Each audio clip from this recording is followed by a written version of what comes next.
பச்சை சுண்டக்காய் வச்சு ஒரு சூப்பரான ரெசிபி பண்ணலாம்.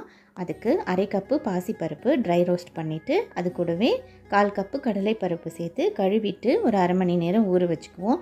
எப்போவுமே அரிசி பருப்பு பயிறு வகையெல்லாம் கழுவுனதுக்கப்புறம் நல்லா ஊற வச்சுட்டு சமைச்சாதான் அதோட சத்து நம்மளுக்கு முழுசாக கிடைக்கும்.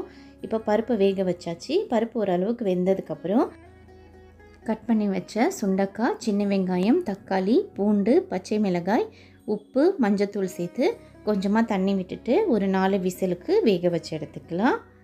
தாளிக்கிறதுக்கு கடாயில் 2 டேபிள் ஸ்பூன் எண்ணெய், 1 டீஸ்பூன் நெய் சேர்த்துக்கலாம்.